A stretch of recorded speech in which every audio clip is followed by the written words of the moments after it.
Okay, we are mic'd up. Apologies for the slight delay in starting. My name is Alastair Green. I'm product manager at Neo4j. I'm responsible, among other things, for Cypher and particularly our OpenCypher initiative. And we're going to be talking about different aspects of where we're up to with Cypher and the way in which we see the language evolving. So I think many of you will have already heard some of those points or some highlights around that from Philip Rathley earlier on at the keynote. I'll pass over to Stefan to introduce himself. So my name is Stefan Plantikow. Do we have the electron mics? Yeah, okay. So my name is Stefan Plantikow. I'm team lead of the Cypher language group and a Neo4j engineer, and I'm mainly involved in designing the Cypher language, steering all that inside Neo4j, and I'm also working on the new implementation of Cypher for Apache Spark, about which we're going to talk in this talk. Yeah, so my name is Petra Selmer. I'm also a member of the Cypher language group, and I'm also a Neo4j engineer working in the Cypher implementation team. So Cypher is a query language which was designed specifically for graph processing. It's a declarative query language. I suppose it's the sort of, the intent is to have something like the SQL of graphs. And it was designed to specifically address that, the property graph data model, rather than try and extend an existing query language like SQL. It's the most popular language for querying graphs. It's the most widely used.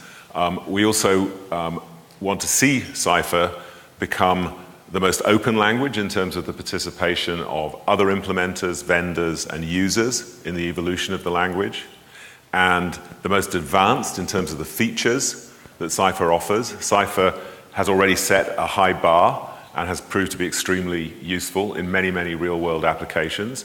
But we're beginning to see, and we'll hear today, some of the pressures and the needs for more sophisticated features. And there's something particularly critical there, which is the ability for a Cypher query to become composable, for it to be able to return a graph so that we can treat a Cypher query as a function over a graph, can return a graph, and it can be composed with other functions, be they queries or arbitrary functions in some application programming environment. And we also want Cypher to be the best integrated graph querying language, by which we mean not that we should blur the languages which are appropriate for different data models, the relational model, SQL, Cypher, the graph, property graph model, but rather that we should find ways of those languages successfully interoperating so that we can enlarge the sphere in which data from the graph can become available to tools and applications that expect to consume data in a relational fashion. And relational data can be brought easily into the scope of Cypher queries, which is something that we see a lot at the moment, people using things like the APOC procedures to actually achieve that level of integration, and we want to make that much more seamless within the language. So I'd like to pass over to Petra to talk first of all about some of the features, the most recent features that have actually come into the Cypher language in the actual Neo4j product, and we'll also be talking about some of the sort of future directions as we go through. Right, so here are three very interesting features that we introduced in 3.1, and they were publicized to some extent, but perhaps you missed them, so I'm just going to draw attention to them. So the first one's a really, really useful utility called map projections. I've also denoted where in the manual you can find them. So if you go to the Cypher chapter, go to the syntax section and then go to maps, you'll actually find a lot more detail about how to use this utility. Essentially what you can do is create your very own map projection based on values that you found in the graph and return them. So for example, in there we've got a match query, and then you can actually create an actor map from there containing the name, the age, and then a collection of all the movies. So that's probably quite a useful thing that some of you may find. The second thing as well, it's also in syntax and lists, so you'll find much more information again, and that's pattern comprehensions, and that's very closely linked to list comprehensions, a feature that's obviously been available in Cypher for much, much longer. And again, you can actually create and return a custom projection based on matchings of a pattern. And obviously this is quite a simple example, but you can see that for very complex use cases, this is a really nice, elegant way to actually abstract the functionality. And then last but not least, user-defined functions. That's got its very own section. And just to note as well that very recently we added user-defined aggregation functions. So please take a look at that. So, thinking about the future of Cypher and the fact that we want to see Cypher evolve in a much more open environment than it originated. It obviously started as open source within the Neo4j product, but it's already begun to spread to other implementations. We've created the OpenCypher project back in late 2015, and there's been some interesting sort of life and evolutions within that project recently, I think particularly over the last 6 to 9 months. One of the things that's really stimulated that is the fact that there are many and a growing number of Cypher-based projects. So as you can see from the quote from SAP, one of their developer relations people on a blog, SAP HANA in early December 2016 went GA with the read-only side of Cypher for a feature which I think was quite widely demanded by their customers actually. And they make the point, which sort of, maybe it's a bit funny for Neo4j saying this at a conference like this, but they make the point that by using Cypher, it makes it easier for them to actually compete with Neo. It makes it easier for developers to actually port over the skills that they've acquired with Neo4j to another competing product using the Cypher language. And actually that's part of what the OpenCypher project's about for us. We want to enlarge the overall market for property graph processing. And we think that it's good for us and for the whole of that market if other vendors pick up this language and we get a snowballing effect of de facto standardization, which hopefully we can then follow with de jure standardization.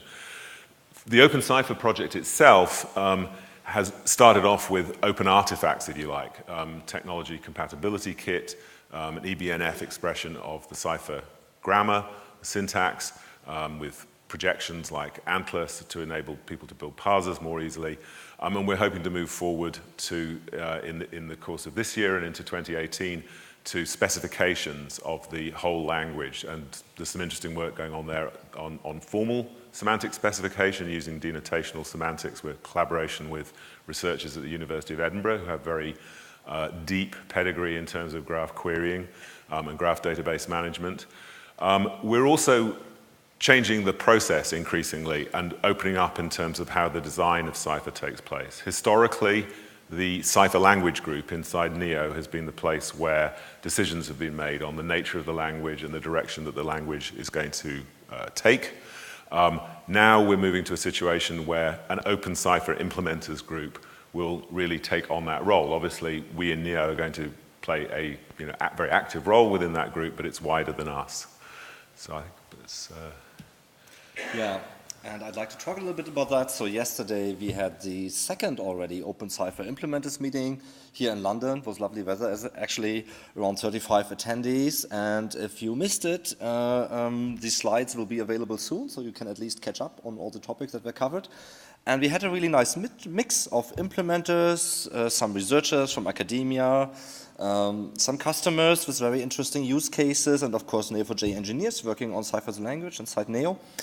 And I just want to mention, right, I mean, it's intentionally called OpenCypher Implementers Meeting, to your point with SAP, right? We now have a really growing list of implementations of Cypher, right? SAP is, of course, the big one. But there's also a company in Korea called Bit9 who has implemented OpenCypher on Postgres. There is a growing thing on Redis. There's some smaller companies like memgraph and dgraph. There's a research project for doing stream processing with Cypher now, very interesting. Ingraph is actually a second one that's not yet released. And for me, the highlights of the oCIM were clearly the new implementations. There's one of my companies, Scott Tiger, who's doing an interesting implementation in Prolog for trying to really precisely define Cypher semantics, but I think they're also working on a second system in C++ along with that. And then, of course, there's Cypher for Apache Spark from Neo. That's being built right now. And of course, other highlights were incremental processing I found very interesting. We got a great talk on formal Cypher semantics. We've started a collaboration with the University of Edinburgh around that, and they found quite some interesting corner cases that we have never considered. And we've been working on and thinking about this language for a long time, so that was very interesting for us as well. And of course, we will address those soon. It's a very interesting and lively discussion on grouping semantics. And I think, at a more general point, I think that was for me really the key highlight of this OpenCypher. The second OpenCypher implementers meeting was there was a really lively discussion. It felt like the group coming together and us working really collectively on the OpenCypher standard. And of course, there is no OpenCypher implementers meeting with a conversation on new things that could be added to the language. I just want to touch briefly on that. So I think the three big items on the mid-level horizon for Cypher is work on regular parse queries. For those of you who don't know that, a regular parse query essentially allows you to describe a variable length parse where you have many labels in the same way that you would use a regular expression to describe a string. Right? So you can say, I want first a knows, maybe 3 or 5 of those, and then want a loves or a hates, and etc. Right? So it gives you a much higher expressivity in the language. Then we're working on nested and expression level subqueries, which will allow you to do things like post-union processing, so you can do a union and then continue in your query and give Cypher proper set operations, among other things. And then last, not at all least, we're working on a feature called multiple graphs, which will allow you to work with Cypher using multiple graphs, and more on that later in this talk. And there was a range of other smaller, nevertheless also important topics, which gradually, piece by piece, will make the language richer and more useful to you. So what's this OpenCypher implementers group? So it's quite a mouthful, so we refer to it as the OSIG. And essentially it's a public body consisting of people who are passionate about Cypher in a nutshell. So it's vendors, implementers, tooling providers, but also anyone who's really interested in driving the language forward and seeing it succeed. So essentially, implementing part of all of Cypher in the product, and also, as I said, having an interest in driving the language forward. So I'll talk a bit more about SIPs and SIRs just now, but SIPs are the final step before basically the feature is defined and accepted. And the acceptance of proposed features is actually reached by a consensus method within this group. And to actually bring about the fact that we discuss and accept SIPs on a regular basis, we're going to have very regular meetings from now on. So up until now, it's been a bit stop-start and not very frequent. But as I said, we're going to ramp up things. So the summer of syntax, as Philip mentioned earlier. And that URL over there to the events actually contains a lot of information, plus it will contain all of the slides from the first oCIM. In fact, they're already published, but also in a very, very short order, the slides from the meeting yesterday. So how to kick off a process. So if any of you have a great idea, I'd like to see such and such a feature in Cypher, what you'd actually do is raise something called a Cypher improvement request, or again, that's quite a mouthful, called a SIR. And this can be a paragraph, it can even be a sentence. What about having this, this, and this, or I'd find this such and such a feature useful. And what you actually do is you create a SIR by actually going to the URL over there and raising an issue, and then just labeling it with a SIR label. And then what that means is anyone else who's interested in this can actually comment and maybe provide other ideas or additions or extensions or ways by which this could actually really be enriched. And there's a commenting period. We haven't actually determined how long this will be, but yeah. And so far we've got 26 SIRs, and we certainly hope to see that grow quite a lot in the future. So if you're interested, please do have a look. There are actually a lot of goodies up there so far. So with these SIRs in place, and as I said, these are very lightweight, a sentence or two, how do we actually bring that forward? And that's actually through the process of Cypher improvement proposal. So again, that's quite a mouthful, so we refer to that as a SIP. And essentially, this is now the formal specification of that SIR. So this is now where we talk about the syntax. We specify the syntax very, very clearly. The semantics as well. We give loads of examples, so it's super, super clear and precise to all the readers of the SIP, and this is obviously also open to the public, of precisely how this feature will behave. And again, anybody can actually provide a SIP, submit a SIP. So, and the way you actually do that is by raising a pull request, again, at that URL. And as I say, anyone can do that. Also, if you feel that you'd struggle with how to express the semantics, or you're quite new to syntax expressions and that sort of thing, just ask anyone and we'll be willing to help. And again, it's very important to realize that one SIR can actually have many SIPs. So we certainly wouldn't be limiting it to members of the OSIG only. So the idea is to actually select the best SIP for the SIR. And once it's agreed upon, and as I mentioned, that would be through a consensus model, the SIP is actually merged and marked as accepted, and then that becomes something that we can then work on. And the gold standard for that is that when a SIP has been accepted, but there are also scenarios in our technology compatibility kit showing the behavior and semantics of that SIP, then that's kind of pretty much, then it's ready to be developed by any of our vendors, including Neo4j. And this is just to quickly show you the serve for supporting multiple graphs. You'll hear much more about that in due course, but this is actually quite one of the longest serves. So essentially in here we're just sort of stating, we need multiple graphs, and this is just bullet points very clearly laid out of requirements in here. So as again, please go ahead to the website and have a look at these in more detail. So the subject of multiple graphs has come up within the OpenCypher implementers group and also within Neo from several different angles, and actually it's also been raised by researchers. It's something that sort of is increasingly being discussed across the academic and vendor communities, and we're seeing a lot of usage or user pressure for this feature. So let me just talk about two cases that might sort of make it evident why this is such an important potential evolution for the Cypher language. One is the fact that at the moment you can't define a view in Cypher, so it would be extremely useful from a number of different angles to be able to define, let's say, a summarization of a complex graph through a view, or to define a projection over a graph such that that could be used to segregate access to data in an underlying graph. That in turn means that you have to have an ability to effectively say, here is a query, and that query will return a graph. Now, that view graph is something that can become the object of a further query. So logically, the view is a function over the graph, and then we have a query which is another function over the result of that first function. So that takes us into the second reason why this is very important, which is thinking about environments like Spark, which are organized around a functional programming model, around the notion of a function chain. And we might want to run queries because they're a very valuable way of actually extracting data and in a concise fashion, much as Spark SQL is used in the Spark environment for relational data, and then run functions over that, over the results of that query. It might be a graph algorithm, it might be some arbitrary function that's been written by an application developer. And then after that, we might yet again want to run queries on the result of that. So we want the query to just be another part of that function chain. And if you actually think about what that composability means, it offers an extremely large increase in the power of Cypher and the reach of Cypher, and it gets us effectively to the same position as SQL. SQL has a simpler data model, but it is a compositional language. It allows a table to be returned from a query, and then for that table to be used as the subject or the object of a further query.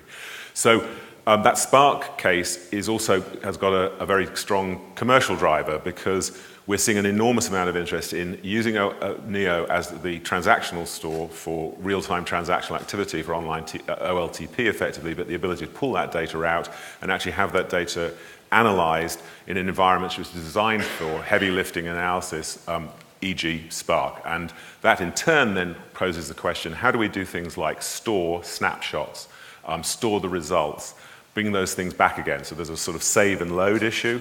And all of these things contribute to the fact that we need to be able to talk in the language about many graphs. So if I could just go to the next slide.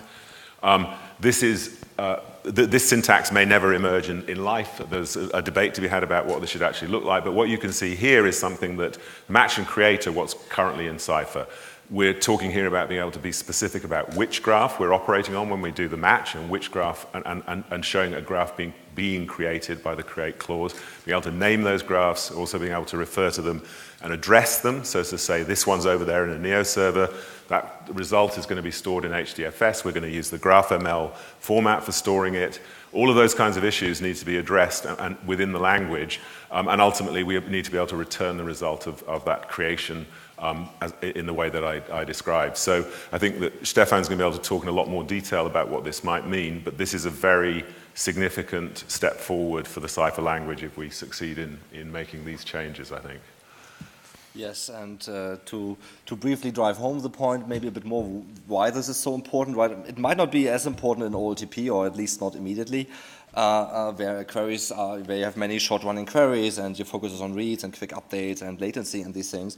But in another scenario, of course, in OLAP, right, where it's all about not so many queries that are long-running, right, where you have a strong focus on reads and transformation, and throughput is the key, right? And in that area, it's much more natural to have to work with multiple data sets, to bring multiple data sets together, et cetera, right? And there, of course, for graph, then the question is, how do you do that, right? And of course, there's the question that Apache Spark is here the leading data analytics platform. That is an official Apache project, right, which gives us this beautiful cluster computing environment for distributed relational programming using all kinds of programming languages and SQL. But of course, it is still grounded in the legacy world of relational systems. So all it gives you is table transformation, right? It does not give you a means for working with graphs, right? And then at the other end of it, we have Cypher, as it stands today, which is a language that can access a graph and then out of that graph extract pattern matches, right, which is essentially tabular data, and then take those pattern matches and turn them into new tabular data for further processing by your application. And that's nice, that's really nice, we love Cypher, but that's not good enough, right?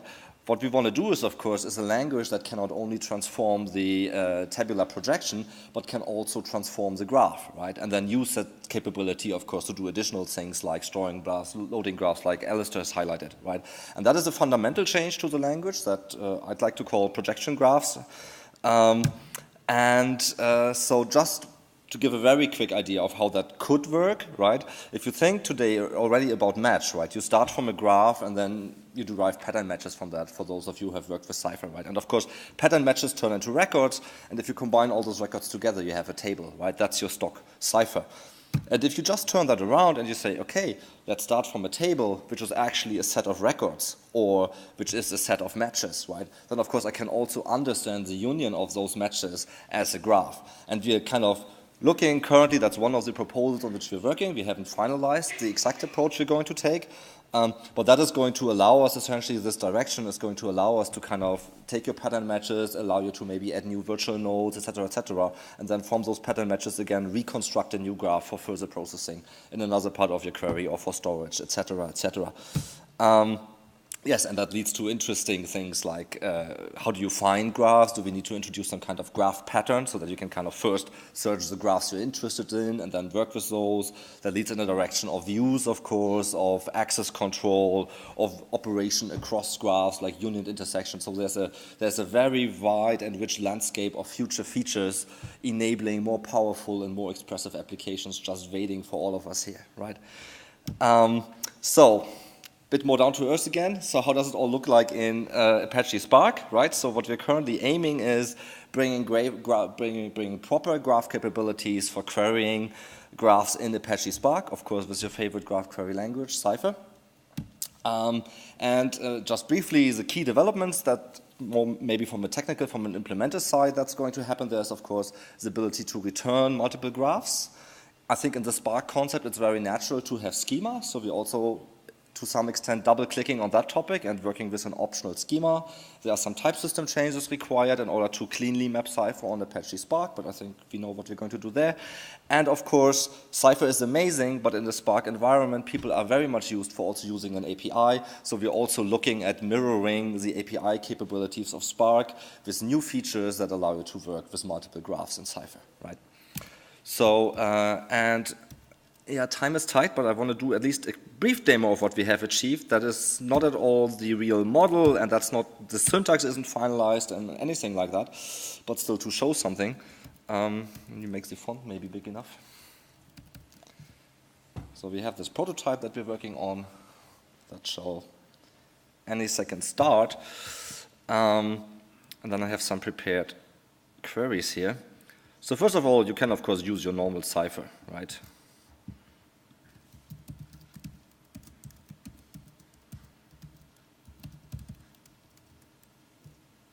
Is it records.show? Takes a little while because bootstrapping a Spark cluster and sending the query there is not the fastest process. We're in an OLAP land where things don't take milliseconds, right? And so you see here we have kind of executed the Cypher query for users that attended a meetup, right? But what we also can do is something very new and very exciting. which is we can also use a Cypher query to build a graph. And now, since we haven't finalized the syntax, what's going to happen is that essentially all the fields in your return table that contain graph elements, we're going to use only those that you actually return to build a new graph, right? And then you can actually query that. So you can say result1 now, .cypher, to maybe just look for users. And now the difference is that you're only going to get users from the graph I just constructed, so it's only going to be a user that attended a meetup at some point in time, right? So I have to show you. Okay, and then we get some results, actually, right? And of course, this also works with other manners and meetups, right? Last not least, this gives you a really nice way for drilling into things, right? You can also start afresh, right, and create a different graph. And then on that graph, continue with another Cypher query, right?